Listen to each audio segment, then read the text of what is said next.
d'aide humanitaire possible. Votre regard sur cette offensive ?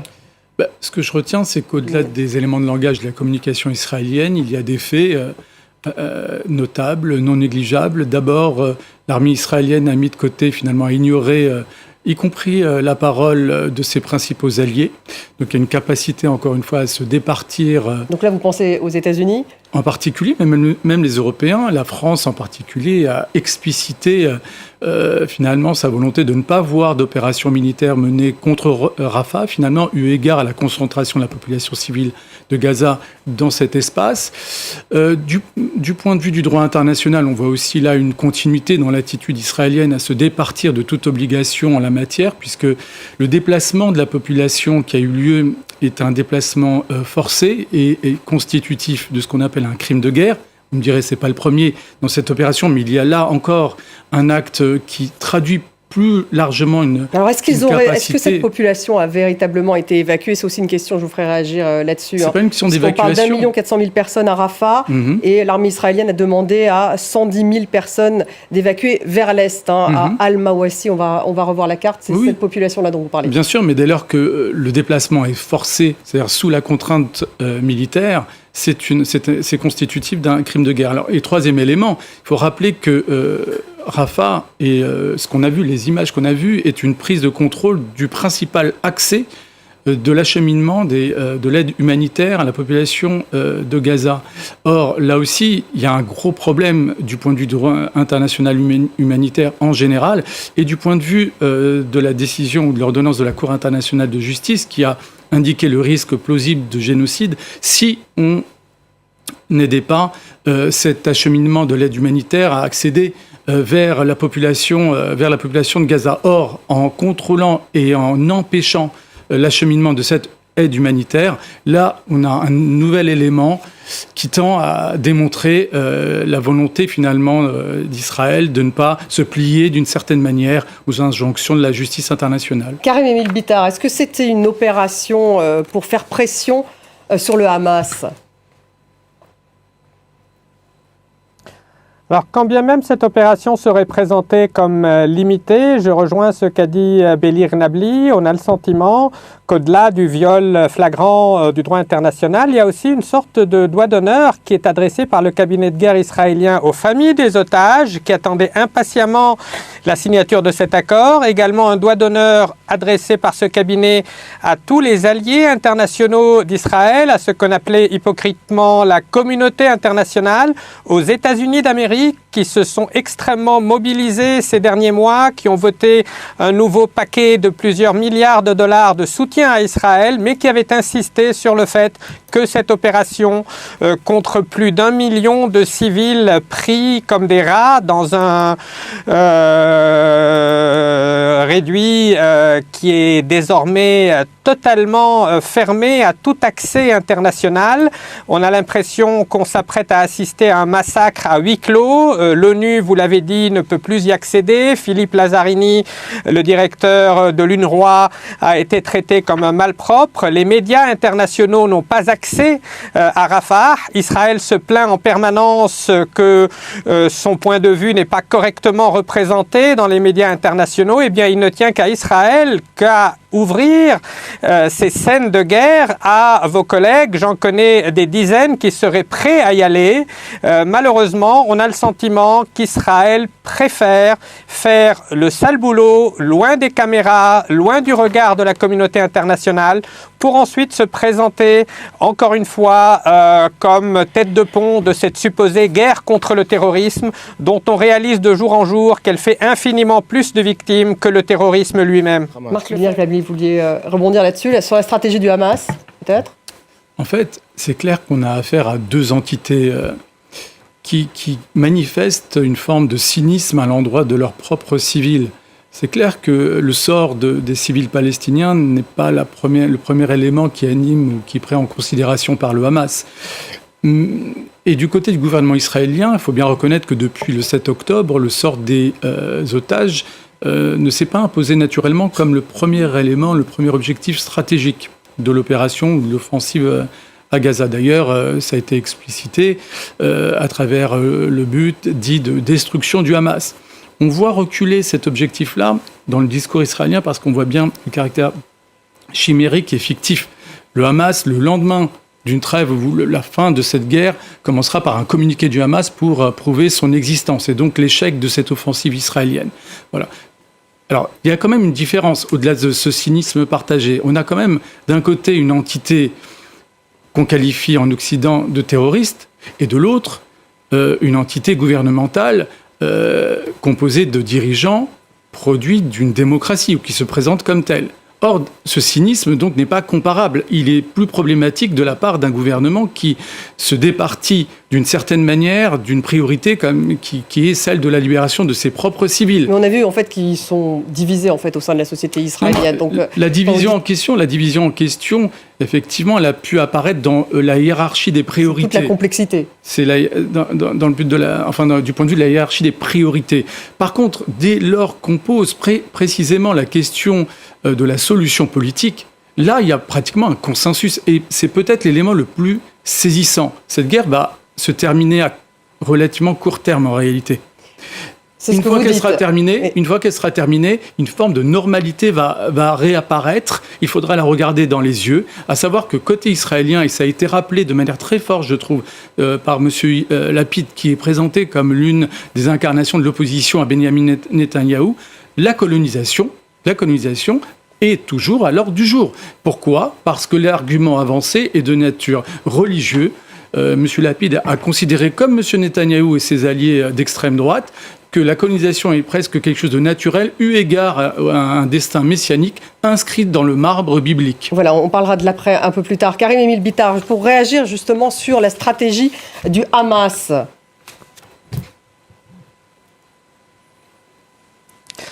Alors, nous atteignons en effet le stade suprême du cynisme, qu'il puisse y avoir des divisions au sein du Hamas, peut-être. Il y a des divisions de la même nature au sein du cabinet de guerre israélien.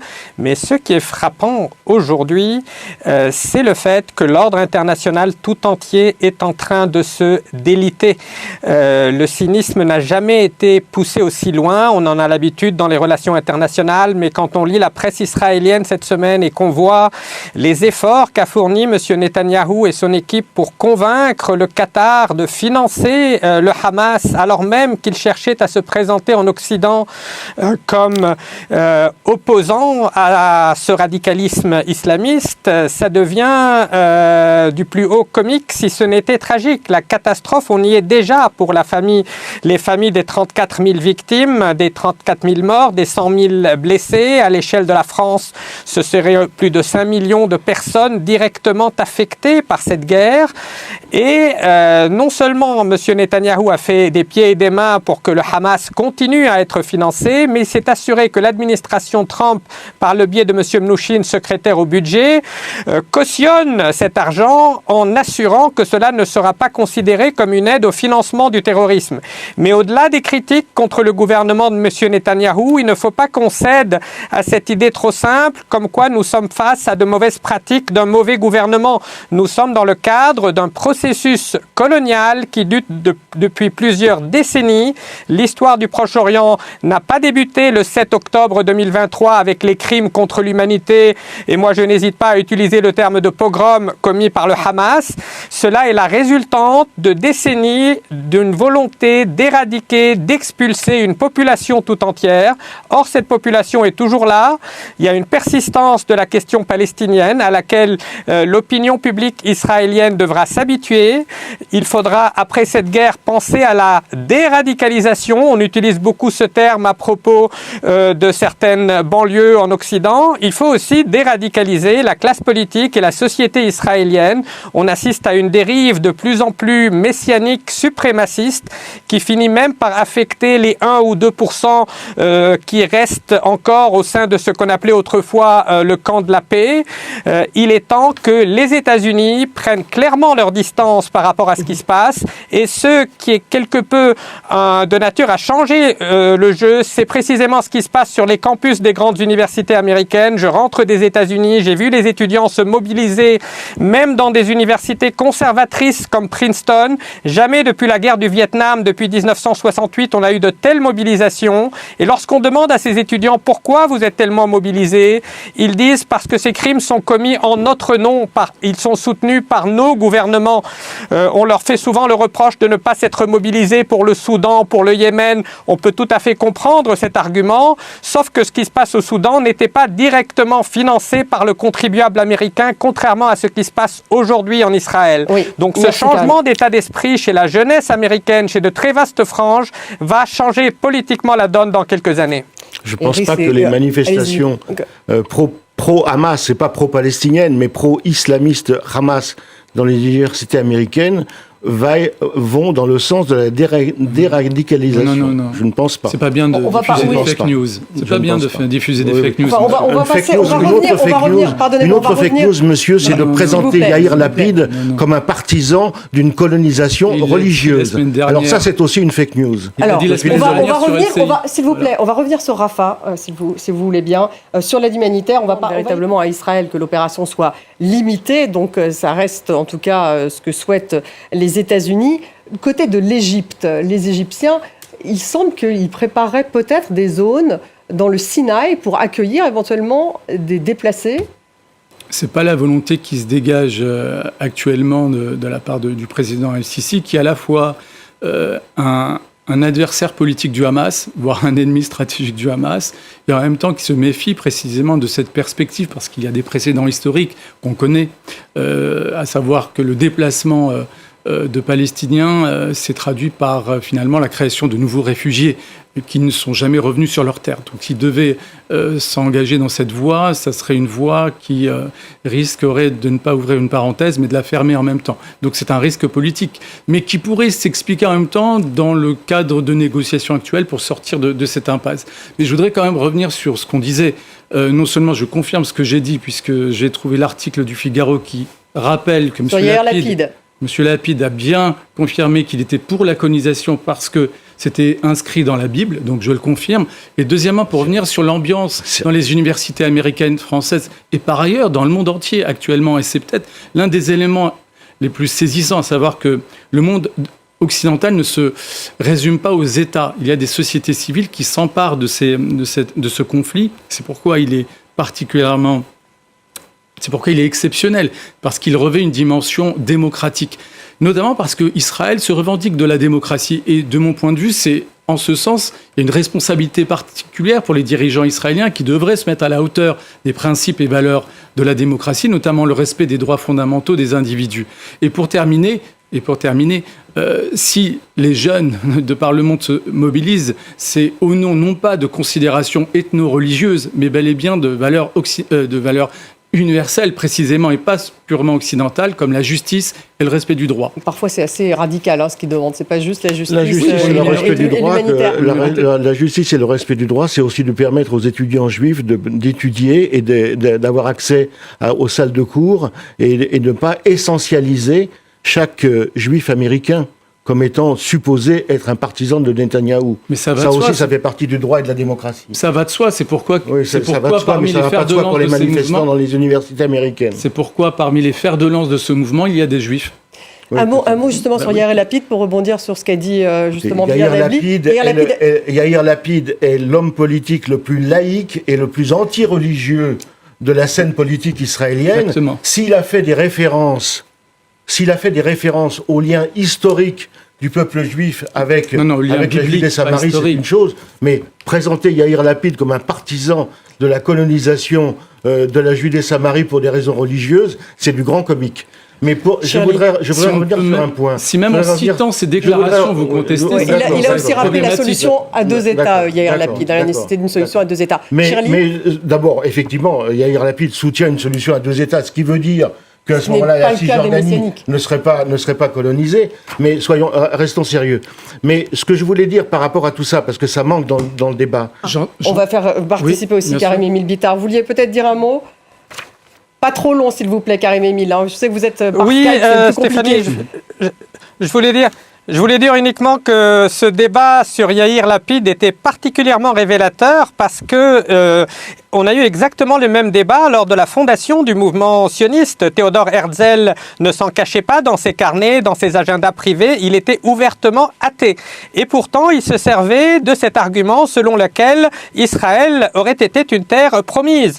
Ce qui conduisait certains des grands intellectuels juifs viennois de l'époque, comme le grand écrivain Stefan Zweig, dont Herzl a lancé sa carrière, comme Sigmund Freud, à s'interroger sur cette espérance qu'on était en train de vendre aux juifs d'Europe de l'Est et sur des prétextes quelque peu fallacieux. On faisait feu de tout bois en quelque sorte pour mobiliser cette folle espérance en négligeant la situation sur le terrain, c'est-à-dire la présence palestinienne sans interruption depuis des millénaires et en mobilisant, même chez les courants les plus laïques au sein du sionisme, un imaginaire qui était loin d'être laïque, qui était ultra-religieux, qui était messianique. Et ce que M. Lapid a dit récemment dévoile ce malentendu fondateur. Et tant qu'on n'aura pas résolu cette question, tant qu'on ne sera pas revenu à une lecture purement profane de ce conflit, il restera insoluble malheureusement. Marc Lefebvre, vous réagissez après avoir revenir sur les négociations. Un mot, Theodor Herzl et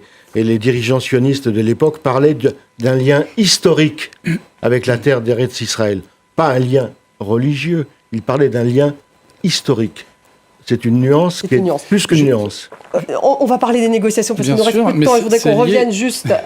Oui, on va revenir sur les négociations, sur ces négociations justement. Encore une fois, ce sont des négociations qui renvoient au cynisme des différents acteurs impliqués. C'est pas fait pour nous surprendre en réalité, vu leur nature.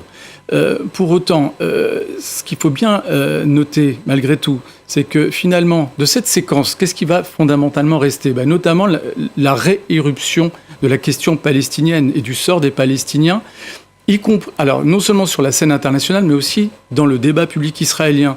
Dans les dernières élections, les dernières campagnes législatives israéliennes, c'est une question qui a tendu à être marginalisée d'une certaine manière, ce qui traduisait bien une forme de banalisation de cette question par rapport à d'autres enjeux. Du point de vue stratégique, c'est l'Iran qui est l'ennemi stratégique identifié, et du point de vue intérieur, il y a des questions sociales tout à fait légitimes qui se sont imposées. La question palestinienne s'est retrouvée à la périphérie de la vie publique et politique. Aujourd'hui, c'est une question qui se repose. Or, lorsqu'elle se pose, malheureusement, les perspectives ne sont pas pensées en termes politiques, mais en termes sécuritaires, purement sécuritaires. Et pire, encore une fois, lorsqu'on cherche ces solutions, on nous dit oui, la colonisation, finalement, ce n'est pas quelque chose d'acquis parmi tous les acteurs politiques israéliens. La colonisation ne s'est jamais arrêtée en réalité, au moins depuis 1967. Elle ne s'est jamais arrêtée, y compris aujourd'hui, avant le 7 octobre. Prenez la séquence temporelle que vous voudrez, il y a une politique le retrait de la bande de Gaza. Il y a eu un retrait des colons de la bande de Gaza. Un retrait militaire et civil, 2005. Vous avez raison, mais vous savez qu'en même temps, du point de vue du droit international, Israël est demeuré une puissance occupante et la situation actuelle et la fin de la guerre actera un statut officiel de puissance occupante plus que jamais. Donc, il faut peut-être dépasser tout ce Je souscris mot à mot à tout ce que vous avez dit. Karim Émile Bittard, juste un mot de conclusion sur je reviens sur ces négociations. On a vu un petit peu justement ce qui sépare les différentes parties. Est-ce qu'on peut encore y croire ? C'est une question de volonté. Je partage le sentiment d'écœurement total face à ces marchandages cyniques. Ce qui est également révélateur, c'est que l'hypothèse de libérer Marwan Barghouti a été évoquée, mais Israël a insisté pour qu'il soit libéré, mais uniquement à Gaza et non pas en Cisjordanie.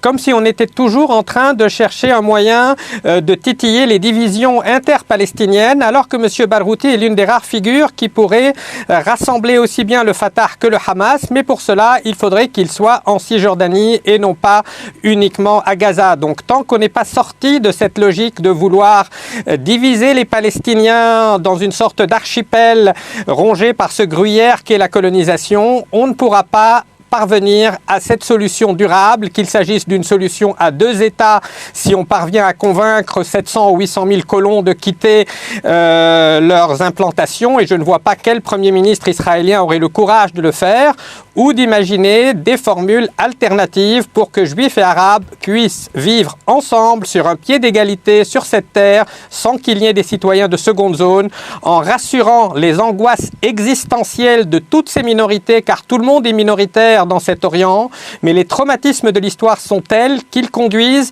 à des surréactions. Dépeindre tous les étudiants qui protestent comme des sympathisants du Hamas, c'est trivialiser les crimes qu'a commis le Hamas, et dépeindre tous les critiques de ces gouvernements israéliens comme antisémites, c'est également trivialiser l'antisémitisme, et les mots finalement ne veulent plus rien dire. Donc le temps est venu à un apaisement des esprits et à chercher des solutions concrètes sur le terrain qui assureraient l'égalité des droits et des devoirs sur l'ensemble de ce territoire. Merci à vous. On apprend donc la